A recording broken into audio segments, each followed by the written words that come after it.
இந்த காரியத்துக்காக நான் நெறைய ஜெபம் பண்ணிட்டேன். என் வாக்குத்தத்தம் நிறைவேறும்னு நான் நெறைய ஜெபம் பண்ணி காத்திருந்துட்டேன். நான் என் வாழ்க்கையில ஆனா ஒரு முன்னேற்றத்த என்னால பார்க்கவே முடியல அப்படின்ற சூழ்நிலையில நீங்க இருக்கீங்களா? அப்போ இந்த வீடியோ உங்களுக்காக தான்.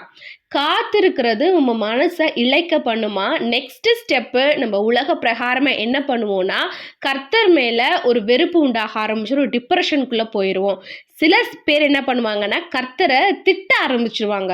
தயவு செஞ்சு நீங்க அந்த சிச்சுவேஷன்ல இருக்கீங்க அப்படின்னா, தயவு செஞ்சு கர்த்தர தூஷிக்கிற காரியத்த மட்டும் பண்ணிறாதீங்க. ஏன்னா முறுமுறுக்கிறது கர்த்தருக்கு ரொம்பவே எதிரா இருக்குது.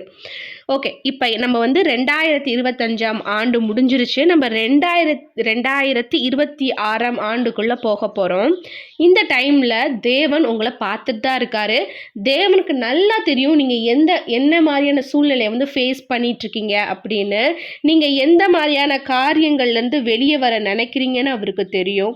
நீங்க வந்து உங்க லைஃப் பெட்டர் ஆகணும்னு உங்களுடைய முழு முயற்சிய போட்டு உழைச்சிட்டுருக்கீங்கறதையும் அவரு பார்க்குறாரு. இன்னைக்கு உங்களுக்கான வாக்குத்தத்த வசனம் இதான். எசாயா 60வது அதிகாரம் 27வது வசனம். சின்னவன் 1000ம் சிறியவன் பலத்த ஜாதியும் ஆவான். கர்த்தராகிய நான் ஏற்ற காலத்தில் இதை தீவிரித்து நடப்பிப்பேன் அப்படின்னு உங்ககிட்ட சொல்றாருங்க. ஸோ தயவு செஞ்சு சோர்ந்து போகாம இருங்க.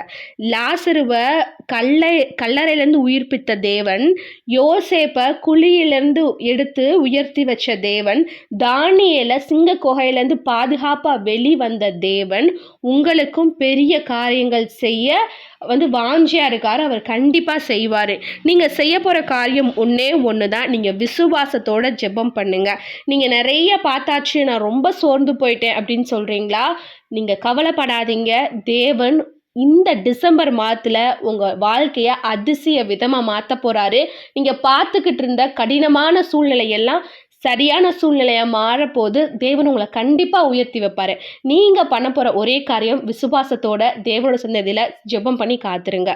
உங்களுக்கு இந்த வீடியோ பிரயோஜனமா இருந்தா லைக் பண்ணுங்க. யாருக்கு தேவையோ அவங்க கூட ஷேர் பண்ணுங்க. God bless you.